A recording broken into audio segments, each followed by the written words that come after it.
G'day beautiful people, welcome back. Today we're going to take a look at my rework idea for FaZe. When FaZe was released, holy cow, she caused some strong debate. She was obviously strong and arguably overpowered, a point of view that I lean towards simply based on the fact that as a healer she made my boy Narbash look pathetic. For healing, especially when coupled with things like Possessed Spraken, created unparalleled healing. There was no chance of competing with that. When it comes to these reworks, an easy way to deal with FaZe, apart from just deleting her, is to neuter her until someone like Narbash can compete, but then they would both be unpowered, so don't worry, FaZe lovers, she'll still be good. But before we actually get into the video, I'd like to say, like usual, when I do these reworks, I look at the history of the character and also community members' suggestions. In some cases, I agree with those community members, use their suggestions, perhaps with minor tweaks, and in some cases I will not, and may provide feedback. That is intended to be constructive criticism, and I do not suggest that anyone goes and belittles anyone, and I am also not going to belittle anyone about it. If we all remain civil and allow everyone to have their ideas heard, we can perhaps create something wonderful. So we know that passives are going to exist, so I will be including passives for every hero, and I like the idea of having quests, so I will be suggesting quests for each of their abilities and their passive, but not for their ultimate. Quests are an objective that is given to an ability like hitting X amount of heroes with that ability, and upon completion grants a reward to that ability. In my way of thinking, the way that I would like to see it work is that everyone gets their quest for their passive, no matter what. Every single match you always have your passive quest, but you choose one of the 3 quests that relate to one of the 3 base abilities for that hero when you start a match. I would like to see it so that these quests that are being chosen, as well as the passive quests, be visible so that you know what your progression is, and also visible to everyone on your team and everyone on the enemy team so they know what you're working towards.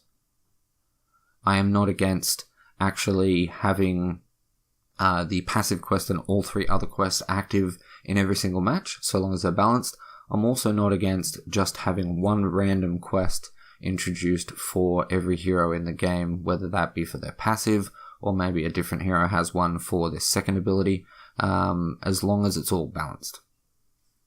With all that said though, let's get started. Okay, so first off we need to figure out what FaZe's niche is and build towards that. So I like to think of her as a support that is in their element when they're way in the back due to her telekinetic link and energy lance.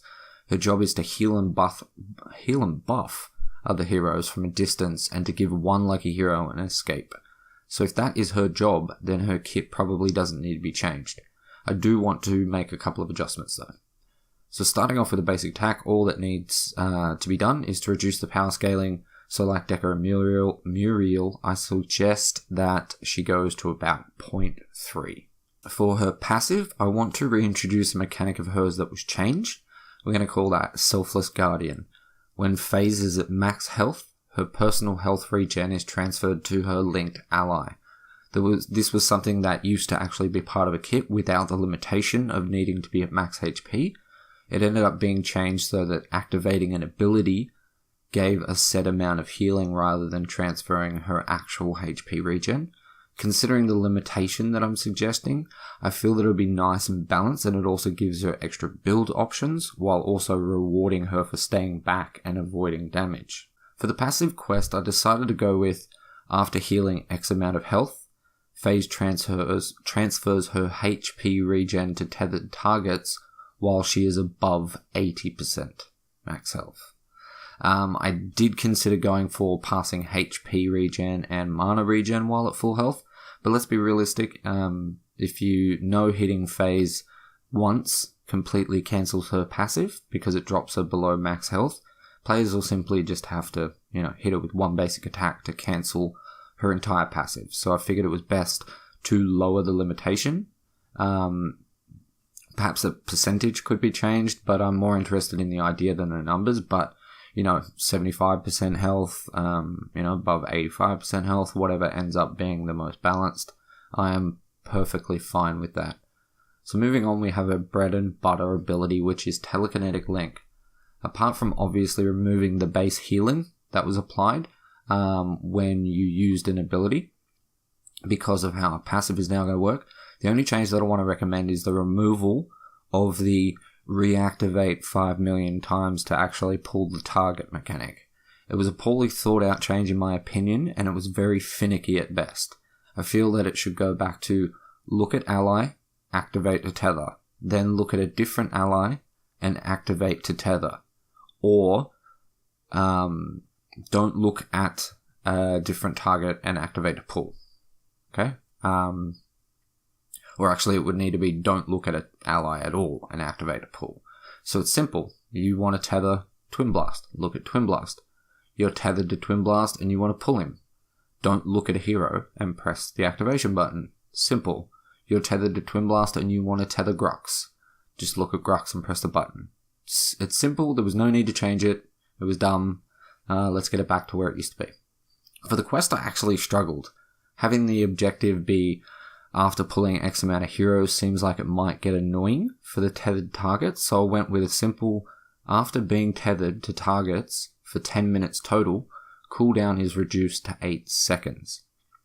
So it's a nice and easy objective that simply takes time and definitely has a worthwhile reward. So that will mean in regards to this ability, the cooldown is based on, say you're tethered to a target and you pull that target, you need to wait 12 seconds till you can do it again.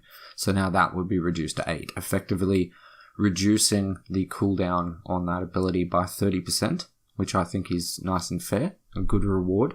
And considering it'll be, 10 minutes total of actually being tethered to targets, you need to take into account that you are going to back at times, they are going to back at times.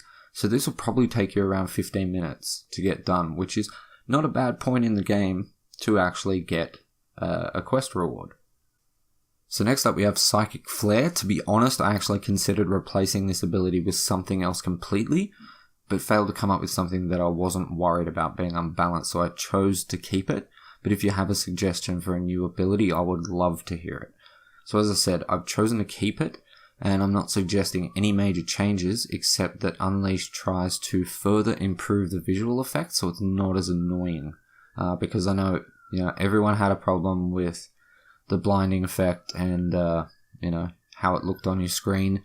It did end up a lot better. Perhaps it could be made a bit better again. So that's the only thing that I really want to see for it. So we do need a quest for it though. So I went with, after blinding 25 enemy heroes, blind duration is increased to 3 seconds. That may seem strong, but I feel that it needs to be strong, as you're giving up the cooldown reduction on your bread and butter ability of Telekinetic Link. So it does need to be pretty good. Maybe 25 enemy heroes is too much, because considering the fact that to actually get stacks on this, either you or your tethered target need to be pretty close to an enemy hero, so I'm not sure, maybe that might need to be adjusted as well. But anyway, moving on, her third ability is Energy Lance, an ability that definitely received some hate, but to be honest, I think it should stay, especially with the introduction of her passive, because, she needs to be staying back, she needs a long range ability. I would, however, like to reduce the root duration, which used to be at 2.5 seconds at max level, down to 2 seconds at max level, so that it can be buffed via the ability's quest. Now, the quest reads, after rooting 20 enemy heroes, root duration is increased to 3 seconds. Now, I am aware that 3 seconds is a long root duration, and I am also aware that Australians will find the wording hilarious. However, I don't necessarily feel that it is too strong, but I am completely open to reducing it slightly. I am also completely for adjusting the objective amount if it seems to be too easy. So I personally feel that all three of these ability quests are relatively balanced and worthy.